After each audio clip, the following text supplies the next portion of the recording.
My Gavan Tolkien fans, and welcome to a new edition of Lumen Yare. And this week we're going to be talking about spiders. We're going to start off talking about the really, really big ones, and then we're going to move on to the vast, light-consuming monsters of the First Age. So there are going to be a few short readings as we go through some action scenes, and then we're going to discuss the origins of each one. So there's three main groups of spiders that we meet. We've got the guys in the Hobbits, which I'm sure you're very familiar with, and Shelob from Lord of the Rings, and then there's one more great big mama from the First Age who appears in the Silmarillion. So we'll go for the spiders in the Hobbit first, because they're the ones we most often meet first.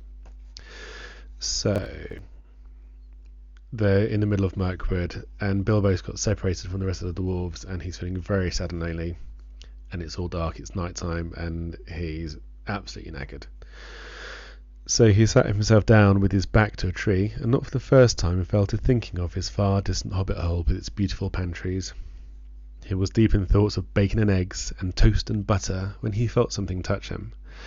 Something like a strong, sticky string was against his left hand, and when he tried to move, he found that his legs were already wrapped up in the same stuff, so that when he got up, he almost fell over. Then the great spider, who had been busy tying him up while he dozed, came from behind him and came at him.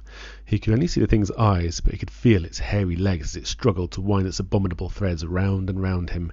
It was lucky that he had come to his senses in time. Soon he would have been not able to move at all. As it was, he had a desperate fight before he got free. He beat the creature off with his hands. It was trying to poison him, to keep him quiet, as small spiders do to flies, until he remembered his sword and drew it out. Then the spider jumped back, and he had time to get his legs loose. After that, it was his turn to attack. The spider evidently was not used to things that carry stings at their sides, or it would have hurried away much quicker. Bilbo came at it before it could disappear, and it struck at it with his sword right in the eyes. Then it went mad and leapt and danced and flung out its legs in horrible jerks before he killed it with another stroke. So, the thing about the spiders and the hobbits is the first time you read it, you've got no idea where they've come from. It's a children's fantasy.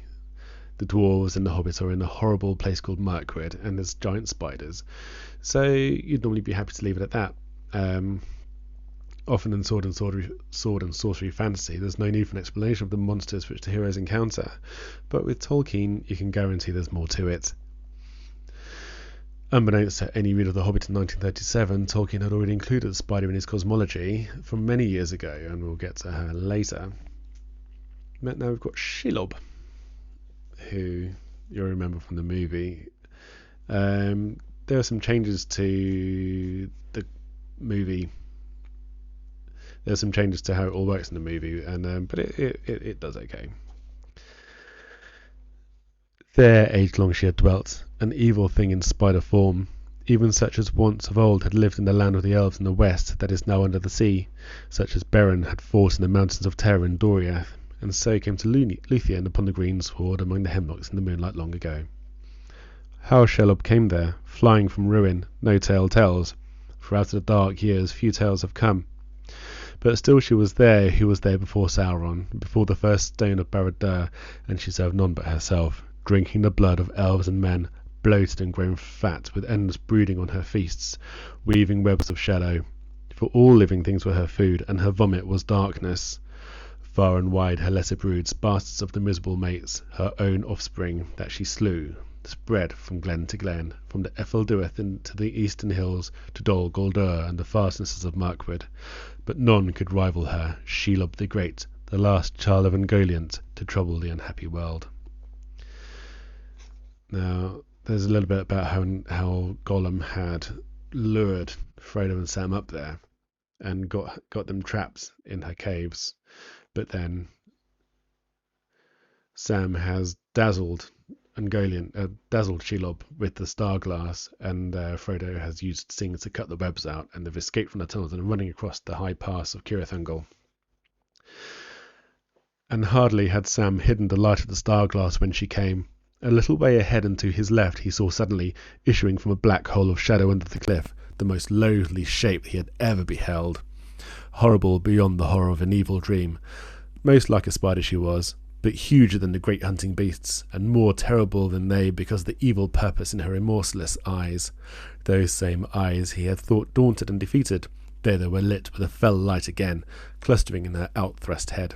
Great horns she had, and behind her short stalk-like neck was a huge swollen body, a vast bloated bag, swaying and sagging between her legs. Its great bulk was black, blotched with livid marks, but the belly underneath was pale and luminous, and gave forth a stench. Her legs were bent, with great knobbed joints high above her back, and hairs that stuck out like steel spines, and at each leg's end there was a claw. So she's obviously pretty nasty. And learning that she's the child of Ungoliant, we have the happy knowledge that Shelob, Treebed, and Galadriel are the three oldest creatures in Middle-earth. Now, I know some of you are going to say, well, the wizards are Maya, so they're older. But the wizards hadn't incarnated until the year 1000 of the Third Age, so their physical bodies aren't actually that old, over 2,000 years. Shelob and the others have been wearing the same skin for about 10,000 years, so they definitely win. I've got some cool pictures here, actually, so we're going to take a look at some of those. I'll shrink myself. This is Ted Nasmith's picture, the Spiders of Merkwood. I do like Ted Nasmith's stuff. It's a little bit kind of cartoony sometimes, but I think he's got a really good way of capturing the feeling of a place. You see, it's all got the spiders hanging down a distance, big crooked branches and everything, and yeah, it all looks fairly nasty. This one's good. You can see the tension in the air. This is Bilbo and the Giant Spiders by a chap called Marc Goecke. He's hiding there. He's got his little sting there. Not glowing blue, fortunately, because obviously there's no orcs around. It's just giant spiders. Now, I couldn't find who did this one, which is a bit of a shame because I really, really like it. I like the kind of airbrushy look. But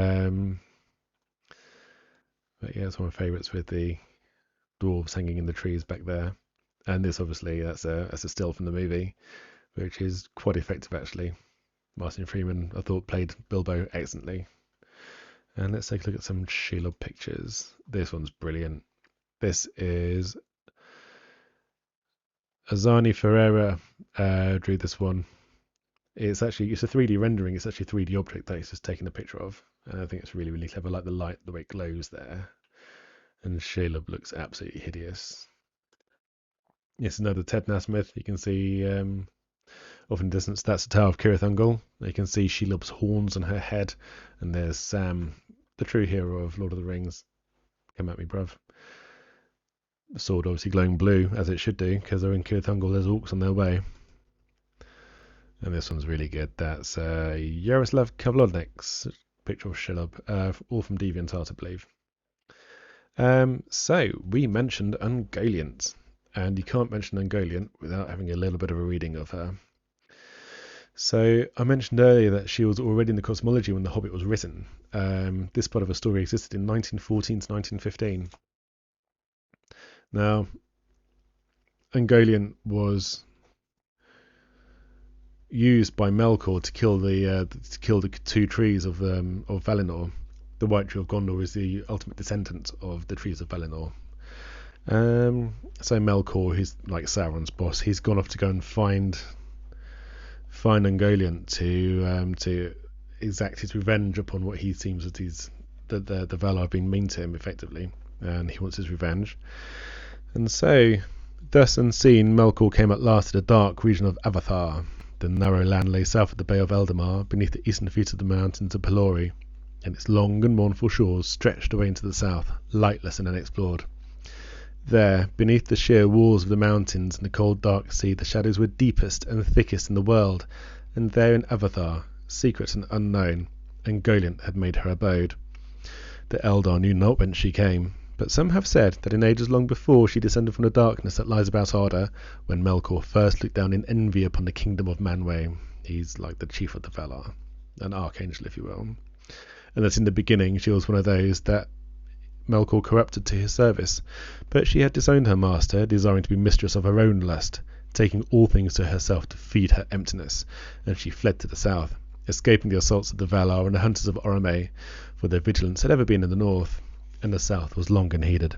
Thence she had crept toward the light of the blessed realm, for she hungered for light and hated it.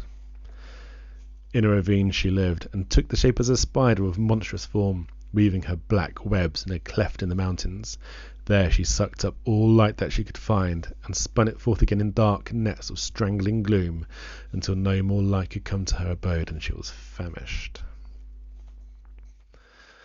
Now, Melkor goes to her and makes a deal with her that he'll give her all the light and all the gems that she could possibly want if she kills these trees. Because the trees are the symbol of hope and joy for the Valar. It is told that even as Fëanor and Fingolfin, his half-brother, stood before Manwë, they came in the mingling of the lights, when both the trees were shining, and the silent city of Valmar was filled with a radiance of silver and gold. And in that very hour Melkor and Ungoliant came hastening over the fields of Valinor, as a shadow of a black cloud upon the wind fleets over the sunlit earth. And they came before the green mound of Ezellahar. There the unlight of Ungoliant rose up even to the roots of the trees, and Melkor sprang upon the mound, and with his black spear he smote each tree to its core, wounding them deep, and their sap poured forth as if it were their blood, and was spilled upon the ground. But Ungoliant sucked it up, and then in going from tree to tree she set her black beak to their wounds until they were drained, and the poison of death that was in her went into their tissues, and withered them root, branch, and leaf, and they died. And still she thirsted, and going to the wells of Varda she drank them dry, but Ungoliant belched forth black vapours as she drank, and swelled to a shape so vast and hideous that Melkor was afraid. So Ungoliant gives people problems because she seems to exist outside the creation of Ea, which is the universe, which is created by Eru, the god of the Middle Earth, the god of Tolkien's cosmology. So in the first section of the Silmarillion, called the Ainulindalë, the god sings forth creation, sings forth the Valar and the Maiar and the world, but then Ungoliant seems to come from outside. So people who take the creationism aspect literally argue that this is impossible, as the music of the Untitled Chapter is an analogy for the creation of the Bible. So everything that's created in the Bible is created by God, and Satan is God's archangel, who then rebels. But this is problematic, as Tolkien specifically said nothing in his work is allegorical. It can have applicability. One can say the Ainulindalë is like Genesis, but it is not Genesis, which means he's allowed for differences. People argue that in the Silmarillion it says Melkor subverted Maiar to his cause, and he did. Those are the Balrogs of Maiar that Melkor has perverted. It doesn't say that Ungoliant is the Maiar. Now, fortunately, we can cut through an awful lot of this with reference to History of Middle-earth, and specifically Christopher Tolkien's analysis of his father's writings. This is a really big book.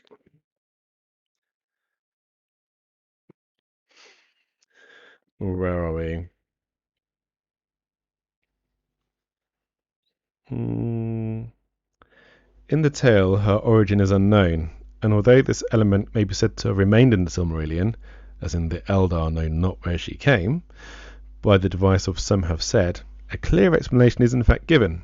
She is a being from before the world, perverted by Melkor, who had been her lord, although she denied him.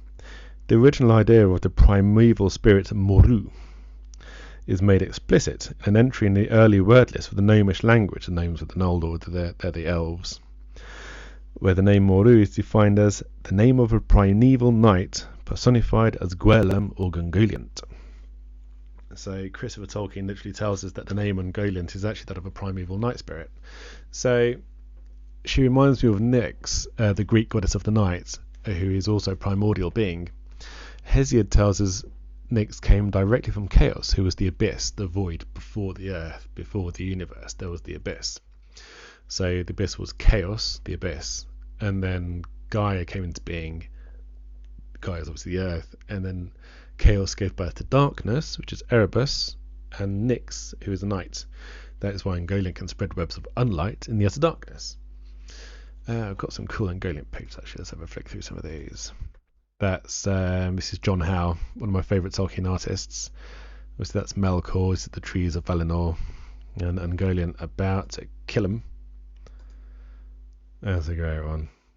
That's Melkor going to see Ungoliant in the in Avathar, in her Abyss of Night. Who did that one? Is Alvaro Fernandez Gonzalez, Art Station, or DeviantArt, I think. Alvaro Fernandez Gonzalez. So again, credits to the authors will be in the show notes. This is serrano-silva. This is obviously he's gone to see her in where the cliffs are. He's saying, "Go over there, kill those trees." This is one of my favourites actually. This is called Unlight, and it depicts so beautifully so terribly, when Melkor and Angolian were heading towards the trees up on the hill, and you can see the unlight following, as Tolkien says, like a shadow of a fleeting cloud driven on the wind on a sunlit day. That's by LadyElleth on DeviantArt, and is well worth a look at. So, in summary, the spiders are beings of darkness. They are darkness personified to a certain extent. The darkness personified an Angolian who made herself a body of a spider, and then she bred to make Shelob, and then Shelob bred to make the Spiders of Merkwood. So I hope you've enjoyed the little revelations we've had today, and any of you suffering from arachnophobia, I feel sorry for you. It's not a great topic.